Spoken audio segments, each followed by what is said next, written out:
যেহেতুকে আমি ব্লাউজটোত বডিত মেজাৰমেণ্ট লৈছিলো সেই অনুপাতে আমি এতিয়া ব্লাউজটো কাটিং কৰিম সেইটো আপোনালোকে চাব ইয়াতে আমাৰ দিগ আছিল 13 আছিল গতিকে আমি যেতিয়া 15-16 লৈ ব্লাউজ এটা আমি কাটো তেতিয়া আমাৰ পিছত চিলনি হোৱাৰ পিছত 13 বা 13.5 মানে ৰয় আৰু 13 বা 13.5 হয় গতিকে তেনে ক্ষেত্ৰত এই ব্লাউজটো আমি দিগটো 15-16 লৈ ৰাখিব পাৰিম তাত কোনো ধৰণৰ সমস্যা নাই কিন্তু যেতিয়া ব্লাউজৰ দিগটো যদি 12 হয় বা 11.5 হয় তেতিয়া আমি সেই অনুপাতে 2 ইঞ্চি বেছিকে লৈ পেলাই আমি জোখটো কৰিম ধৰক যদি 12 হয় তেতিয়া হলে ব্লাউজটো 14-15 লৈ পেলাই আমি কাটিব লাগিব মানে 32 সাইজত আহি যাব 2 ইঞ্চি মুঠতে আমি এক্সট্ৰা ল'ব লাগে যেটো আমাৰ দিগৰ সাইজ হয় 2 ইঞ্চি এক্সট্ৰা লোৱাৰ লগে লগে বেক সাইডটো আমাৰ 1 ইঞ্চি ছুটি থাকে আৰু ফ্ৰন্ট সাইডটো 1 ইঞ্চি বেছি থাকে কিন্তু এইটোত যেহেতু আমাৰ দিগটো 13 আছে গতিকে আমি দিগলটো 15-16 ল'ম 15টো হৈছে বেক সাইড 16টো হৈছে ফ্ৰন্ট সাইড এতিয়া আমি বাকিখিনি কৰিম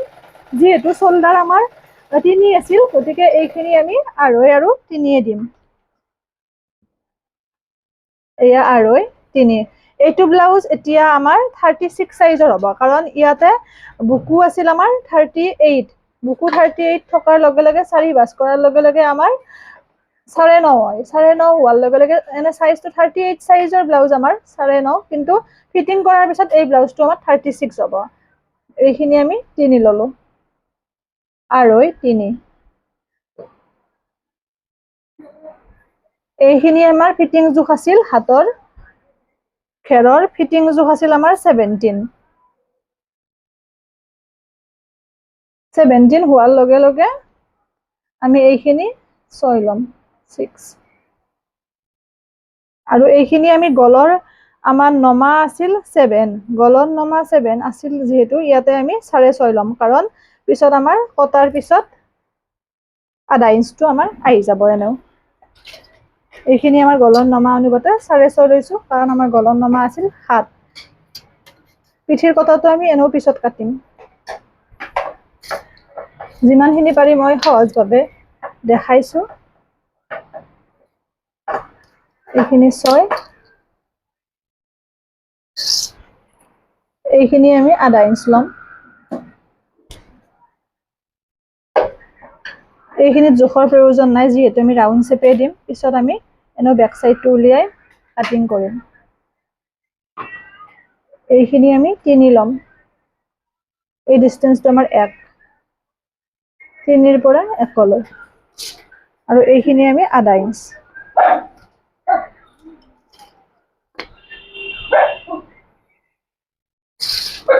এতিয়া এইখিনি কাটিম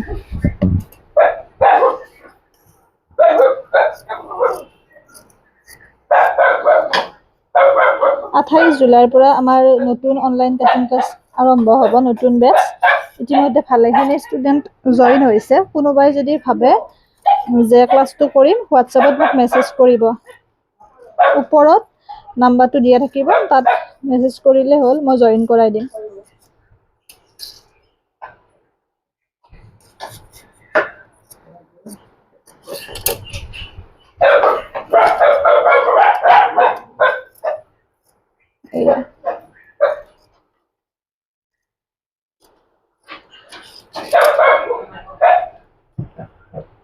এতিয়া আমি ব্যাক সাইডটো উলিয়াই লম মানে ছুটি পাৰ্টটো উলিয়াই লম এতিয়া পিঠিৰ কটা পিঠিখন আমি কিমান কটা দিও জোখমতে আমি পিঠিখন কাটি লম প্ৰথমতে আপোনালোকে লাইনিংখনে কাটিব মানে ইনাৰটোৱে কাটিব আৰু এয়া এতিয়া আমি পিঠিৰ কটাটো দিম পিঠিৰ কটা আমাৰ আছিল 10 পিঠিৰ কটা 10 এয়া 10 পিঠিৰ বহল আমাৰ আছিল 6.5 হোৱাৰ লগে লগে পিঠিৰ বহলটো আমাৰ 3.5 আহিব গতিকে ইয়াতে আমি 3.5 আৰু অকমান আহে আৰু 3.5 দিলেও কথা নাই এতিয়া এইখিনি আমি ধুনিয়াকৈ এইমতে কাট কৰিম তেতিয়া পিঠিখনত খুব ধুনিয়াকৈ মিলি যাব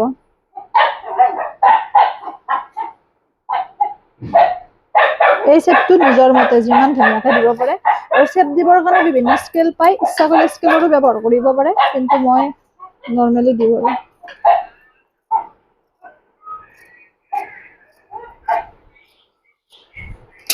এয়া এয়া হৈছে পিঠিৰ কথা। যেতিয়া পাইপিং লগাম তেতিয়া আহি যাব মেইন জোখত। এতিয়া আহিছো আমি ফ্ৰণ্টৰ জোখখিনি ল'ম এইবাৰ। ইয়াৰে কেইটামান জোখ আমি ব্লাউজটো চিলোৱা হোৱাৰ পিছতো আমি ল'ব লাগিব, যেনে ধৰক কটৰীটো এয়া। এতিয়া আমাৰ কটৰীৰ মিডল পইণ্ট আছিল 10। কটৰীৰ মিডল পইণ্ট 10 থকাৰ লগে লগে আমি এইখিনি 12.5 দিম।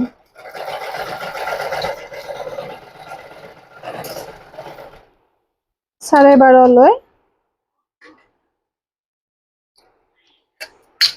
আৰু এইখিনি আঢ়ৈ আমাৰ। এইখিনি 1, এইখিনি 6, এইখিনি 3। 3ৰ পৰা 1 লৈ আৰু 6ৰ পৰা আঢ়ৈ লৈ এইখিনি 3 থাকিব লাগিব, লক্ষ্য ৰাখিব। এতিয়া আমি এইখিনি কাটিম।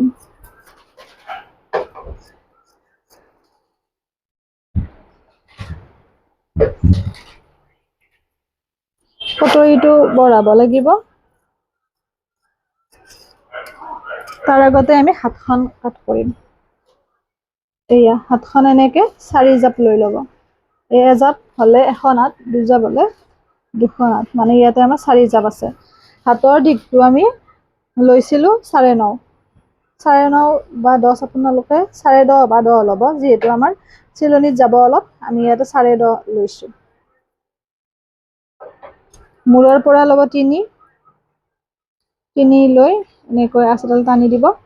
আৰু এয়া হৈছে আমাৰ কাণখন। এনেকে দিলে মানে কোনো ধৰণৰ কম বেছি নহয়, সেইকাৰণে এইটো আমাৰ সহজ পদ্ধতি।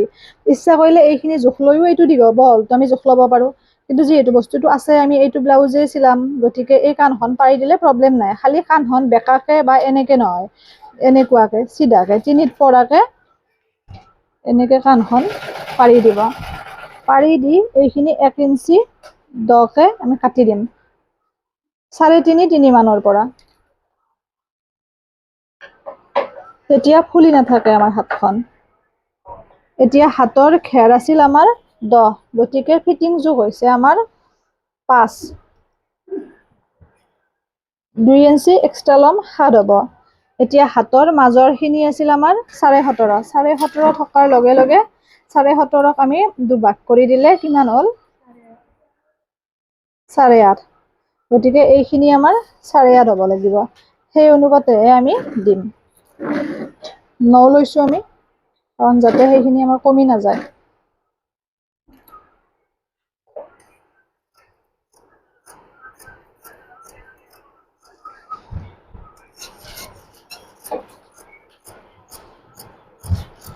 এয়া হ'ল হাত।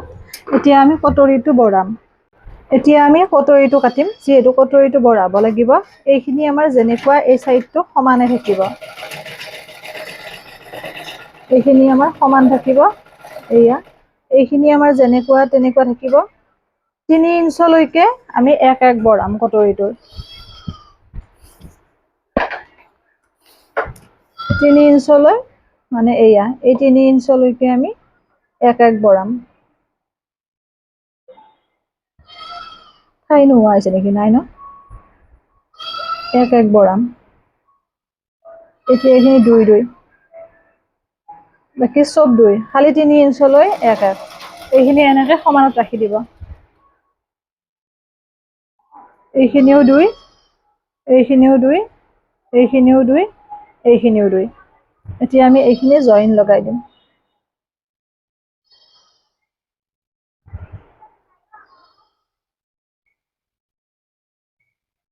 এয়া এতিয়া আমি কটৰীটো কাটিম। এইটো হৈছে কটৰীটোৰ কটাৰ একেবাৰে সহজ পদ্ধতি।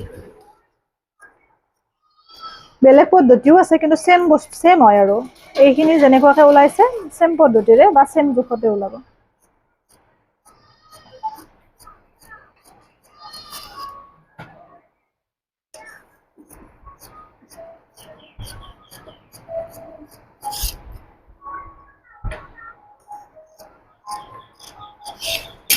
এয়া এইখিনি এতিয়া আমি যিহেতু ডাবল কটৰী ব্লাউজ গতিকে ইয়াতে আমি এইখিনি তিনি ল'ব এয়া তিনি লৈ চিন দিব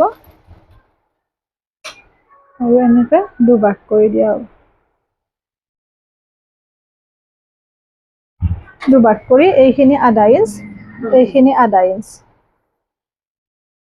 এনেকৈ কাটিব